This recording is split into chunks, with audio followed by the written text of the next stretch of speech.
10,000 টাকার বেশি নিজে উপার্জন করেন মাসে, সেক্ষেত্রে যিনি সরাসরি নিজে 10,000 টাকার বেশি উপার্জন করেন তাকে বিবেচনা করা হবে না। যার বাৎসরিক আয় 12 লক্ষ টাকা, সেই পরিবার এই কর্মসূচি অন্তর্ভুক্ত হওয়ার সুযোগ পাবেন না।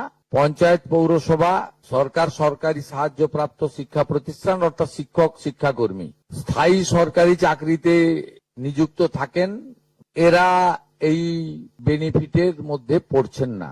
মহিলা নিজে 10,000 টাকার বেশি নিজে উপার্জন করেন মাসে, তাকেও এর বিবেচনার মধ্যে প্রাথমিকভাবে আনা হয়নি। কিন্তু এক্ষেত্রে যারা ক্যাজুয়াল, কন্ট্রাকচুয়াল মানে বাড়ির পুরুষ মানুষরা, তাদের বাড়ির পরিবারের স্ত্রী বা অন্যরা বিবেচিত হবেন।